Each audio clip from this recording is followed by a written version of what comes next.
नमस्कार दोस्तों, स्वागत है आपका हमारे यूट्यूब चैनल जरधारी क्लासेस में। दोस्तों, आज की वीडियो है वीकली करंट अफेयर 8 सितंबर से 15 सितंबर 2024। तो इस वीक की एक करंट अफेयर की वीडियो है। तो चलिए दोस्तों, आज की वीडियो शुरू करते हैं। आज की वीडियो का क्वेश्चन नंबर 1, उत्तराखंड में बुग्याल संरक्षण दिवस मनाया जाएगा। तो उत्तराखंड में बुग्याल संरक्षण दिवस कब मनाया जाएगा? सही जवाब इसका ऑप्शन नंबर ए, 2 सितंबर को। तो अब उत्तराखंड में हर साल 2 सितंबर को बुग्याल संरक्षण दिवस के रूप में मनाया जाएगा। उत्तराखंड के मुख्यमंत्री पुष्कर सिंह धामी ने घोषणा की है कि उत्तराखंड राज्य में हर वर्ष 2 सितंबर को बुग्याल संरक्षण दिवस मनाया जाएगा। क्वेश्चन नंबर 2 है, उत्तराखंड सरकार ने उत्कृष्ट साहित्य लेखन के लिए कितनी धनराशि देने की घोषणा की है? तो सही जवाब है 5 लाख, बी ऑप्शन सही जवाब। तो उत्तराखंड सरकार ने उत्कृष्ट साहित्य लेखन के लिए 5 लाख रुपए की धनराशि देने की घोषणा की है। डिटेल जान लेते हैं। तो साहित्य गौरव सम्मान के साथ ही अब राज्य सरकार हर साल एक उत्कृष्ट साहित्यकार को 5 लाख रुपए के साहित्य भूषण पुरस्कार से सम्मानित करेगी। मुख्यमंत्री पुष्कर सिंह धामी की सहमति पर भाषा मंत्री सुबोध उनियाल ने इसकी घोषणा की है। तो अब 5 लाख रुपए की धनराशि सम्मान स्वरूप दी जाएगी। मुख्यमंत्री पुष्कर सिंह धामी ने हिंदी दिवस समारोह 2024 पर उत्तराखंड की लोक कथाएं पुस्तक का भी विमोचन किया। उत्तराखंड की लोक कथा पुस्तक का विमोचन किया है हिंदी दिवस समारोह 14 सितंबर 2024 को मुख्यमंत्री पुष्कर सिंह धामी द्वारा। क्वेश्चन नंबर 3, उत्तराखंड राज्य में राज्य संघ ओलंपिक खेल का आयोजन किया जाएगा। तो उत्तराखंड राज्य में राज्य संघ ओलंपिक खेलों का आयोजन कब से कब तक किया जाएगा? 20 सितंबर से 27 सितंबर तक। तो 20 सितंबर से 27 सितंबर 2024 तक उत्तराखंड राज्य में राज्य संघ ओलंपिक खेलों का आयोजन किया जाएगा। डिटेल जान लेते हैं। तो 20 सितंबर से 27 सितंबर तक गोलापार नैनीताल में और रुद्रपुर उधम सिंह नगर में राज्य ओलंपिक खेल होंगे। राज्य ओलंपिक में उत्कृष्ट प्रदर्शन करने वाले खिलाड़ियों का चयन राष्ट्रीय खेलों के लिए किया जाएगा।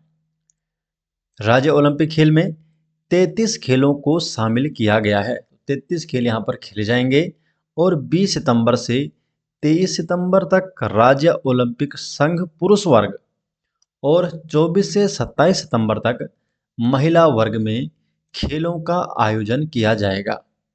इन खेलों में राज्य के सभी 13 जिलों के खिलाड़ी हिस्सा लेंगे और ये खेल होने वाले हैं 20 सितंबर से 27 सितंबर 2024 तक नैनीताल और उधम सिंह नगर में। नैनीताल के गोलापार और उधम सिंह नगर के रुद्रपुर में इन खेलों का आयोजन किया जाएगा। क्वेश्चन नंबर 4, हाल ही में सत्यापन अभियान कहाँ शुरू किया गया है? जो सत्यापन अभियान है तो इसे उत्तराखंड में शुरू किया गया है। तो हाल ही में उत्तराखंड में सत्यापन अभियान शुरू किया गया है। इसके बारे में जान लेते हैं। तो उत्तराखंड में जनसांख्यिकीय परिवर्तन और love jihad verification drive to check demographic change and love jihad. तो लव जिहाद मामलों की जांच के लिए सत्यापन अभियान शुरू किया गया है। उद्देश्य क्या है? राज्य में विभिन्न प्रदेशों से आकर निवास करने वाले लोगों की पहचान करना और उनकी उचित जांच करना। तो इसके लिए उत्तराखंड सरकार ने सत्यापन अभियान शुरू किया है।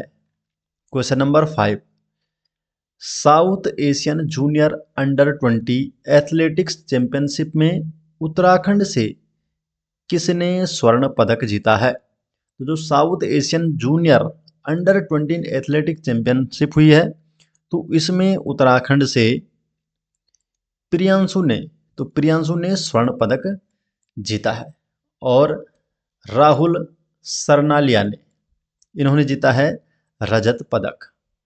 तो चेन्नई में 11 से 13 सितंबर तक आयोजित हुई south Asian junior under 20 athletics championship में महाराणा प्रताप स्पोर्ट्स कॉलेज देहरादून के प्रियांशु ने स्वर्ण और राहुल सरनालिया ने रजत पदक जीता है।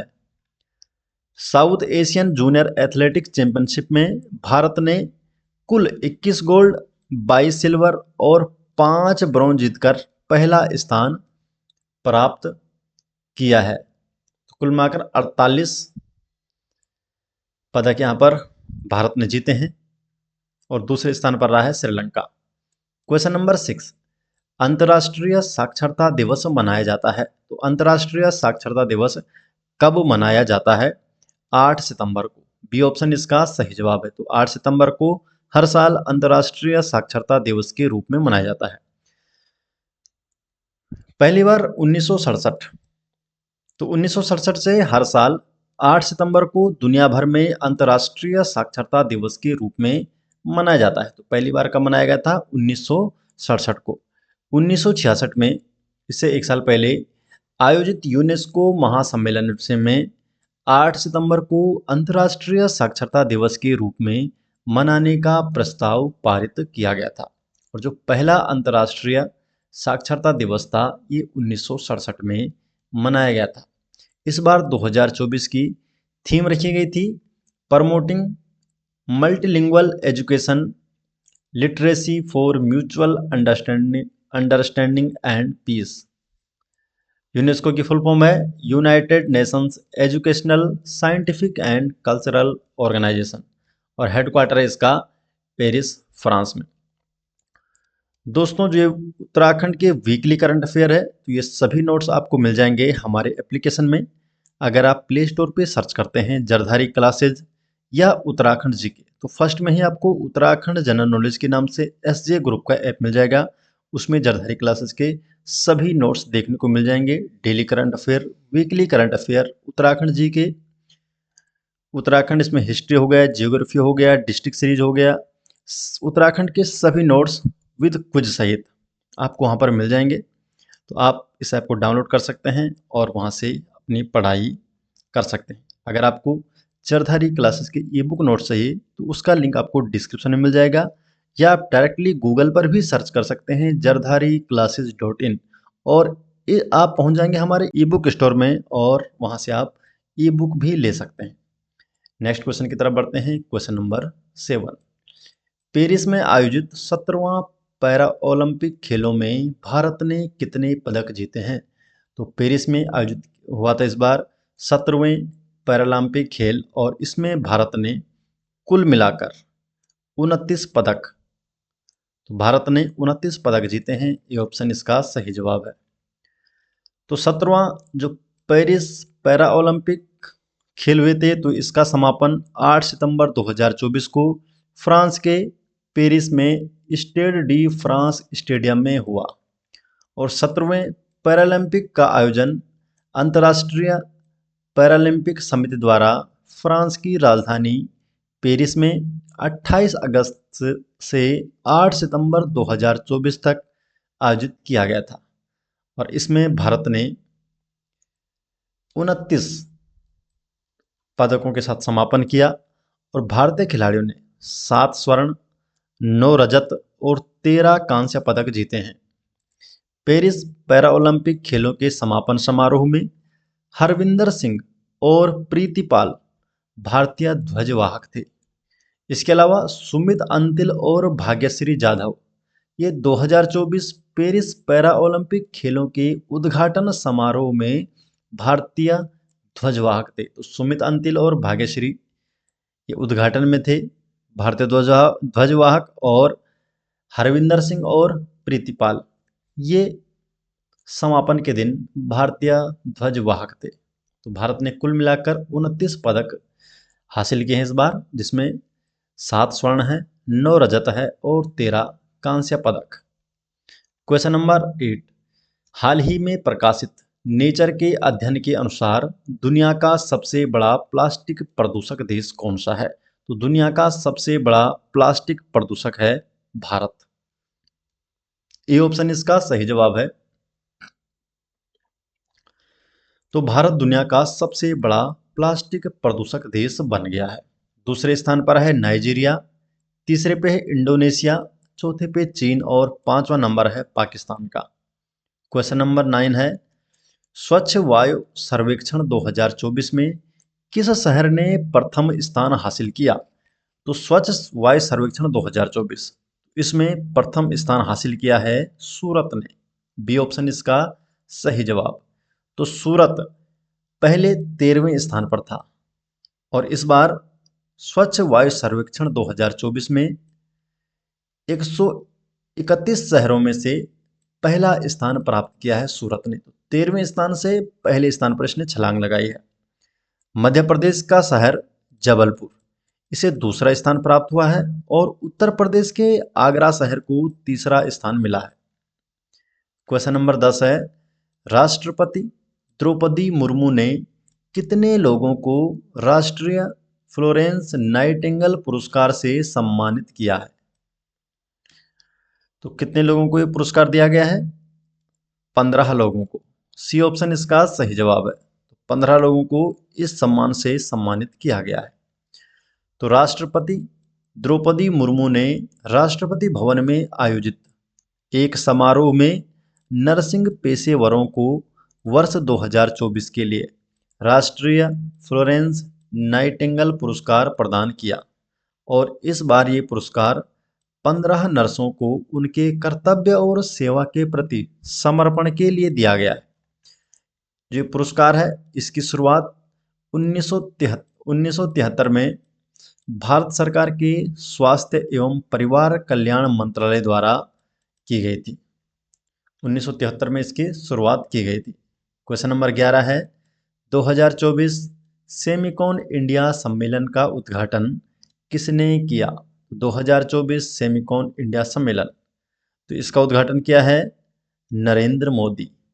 प्रधानमंत्री नरेंद्र मोदी ने 2024 सेमिकॉन इंडिया सम्मेलन का उद्घाटन किया है। डिटेल जान लेते हैं। प्रधानमंत्री नरेंद्र मोदी ने 11 सितंबर 2024 को उत्तर प्रदेश के ग्रेटर नोएडा में इंडिया एक्सपो मार्ट में सेमिकॉन इंडिया 2024 का उद्घाटन किया। यह आयोजन हुआ 11 से 13 सितंबर तक। सेमिकॉन इंडिया 2024 का मुख्य उद्देश्य था वैश्विक नेताओं, सेमीकंडक्टर उद्योग के विशेषज्ञों, शिक्षाविदों और सरकारी अधिकारियों को भारतीय सेमीकंडक्टर क्षेत्र में निवेश के अवसरों का पता लगाने और बातचीत करने के लिए एक मंच प्रदान करना इसका उद्देश्य था। थीम रखी गई शेपिंग दी सेमीकंडक्टर फ्यूचर। तो ये 2024 सेमिकॉन इंडिया की थीम रखी गई थी। क्वेश्चन नंबर 12 है, हिंदी दिवस मनाया जाता है। तो हिंदी दिवस कब मनाया जाता है? 14 सितंबर को। तो हर साल 14 सितंबर को हिंदी दिवस के रूप में मनाया जाता है। प्रत्येक वर्ष 14 सितंबर को हिंदी दिवस मनाया जाता है और इसका उद्देश्य है हिंदी के महत्व को समझाना और इसे बढ़ावा देना। 14 सितंबर 1949 को हिंदी देश की राजभाषा घोषित हुई थी। इसीलिए भारत के पहले प्रधानमंत्री जवाहरलाल नेहरू ने 14 सितंबर को हिंदी दिवस मनाने का निर्णय लिया और पहली बार वर्ष 1953 में हिंदी दिवस के रूप में मनाया गया था और तब से हर साल 14 सितंबर को हिंदी दिवस के रूप में मनाया जाता है। हिंदी भाषा की बात करें तो हिंदी भाषा दुनिया की चौथी सबसे ज़्यादा बोली जाने वाली भाषा है। इसके अलावा मंडेरिन, स्पेनिश और अंग्रेजी भाषा ये दुनिया की सबसे ज़्यादा बोली जाने वाली भाषा है और चौथे नंबर पर है हिंदी। क्वेश्चन नंबर 13, हाल ही में ब्रिक्स श्रम एवं रोजगार मंत्री स्तरीय बैठक 2024 का आयोजन कहाँ किया गया? तो ब्रिक्स श्रम एवं रोजगार मंत्री स्तरीय बैठक का आयोजन कहाँ किया गया? सोची में। डी ऑप्शन इसका सही जवाब। तो सोची में हाल ही में ब्रिक्स श्रम एवं रोजगार मंत्री स्तरीय बैठक 2024 का आयोजन किया गया सोची, रूस में? डिटेल जान लेते हैं। तो हाल ही में ब्रिक्स श्रम एवं रोजगार मंत्री स्तरीय बैठक 2024 का आयोजन किया गया और ये बैठक रूस के सोची शहर में आयोजित की गई थी। ब्रिक्स की बात करते हैं तो वर्ष 2001 में ब्रिटिश अर्थशास्त्री हुए जिम ओनील, इन्होंने ब्राजील, रूस, भारत और चीन को मिलाकर ब्रिक्स शब्द दिया। इसके बाद 2010 में दक्षिण अफ्रीका को भी इसमें शामिल किया गया और तब इसका नाम ब्रिक्स से बदलकर ब्रिक्स कर दिया गया। ब्रिक्स मतलब हो गया ब्राजील, रूस, भारत, चीन एंड दक्षिण अफ्रीका। वर्तमान में इसके 10 सदस्य देश हैं, जिसमें ब्राजील हो गया, रूस, भारत, चीन, दक्षिण अफ्रीका, मिस्र, इथियोपिया, ईरान, सऊदी अरब और संयुक्त अरब अमीरात। कुल मिलाकर वर्तमान में 10 सदस्य देश हैं इसके। वर्ष 2009 से ब्रिक्स के नियमित शिखर सम्मेलनों का आयोजन किया जा रहा है और भारत ने पहली बार वर्ष 2012 में ब्रिक्स की अध्यक्षता की थी। तो दोस्तों, ये हो गए इस वीक के करंट अफेयर और ये सभी नोट्स आपको मिल जाएंगे हमारे एप्लीकेशन में, जो आपको मिल जाएगा प्ले स्टोर में। अगर आप प्ले स्टोर पे सर्च करते हैं जरधारी क्लासेस या उत्तराखंड जीके, तो फर्स्ट में ही आपको उत्तराखंड जनरल नॉलेज के नाम से SJ ग्रुप का ऐप मिल जाएगा। आप इस ऐप को वहाँ से डाउनलोड कर सकते हैं। इसमें जरधारी क्लासेस के सभी नोट्स उपलब्ध हो जाएंगे। अगर आप जरधारी क्लासेस के ई बुक नोट्स चाहते हैं तो इसका लिंक आपको डिस्क्रिप्शन में दिया गया है, या आप डायरेक्टली गूगल पर भी सर्च कर सकते हैं jardhariclasses.in। आप पहुंच जाएंगे हमारे ई बुक स्टोर में और आप वहां से जरधारी क्लासेस के ई बुक नोट्स भी ले सकते हैं। तो मिलते हैं दोस्तों नेक्स्ट वीडियो के साथ, तब तक के लिए आपका बहुत बहुत धन्यवाद।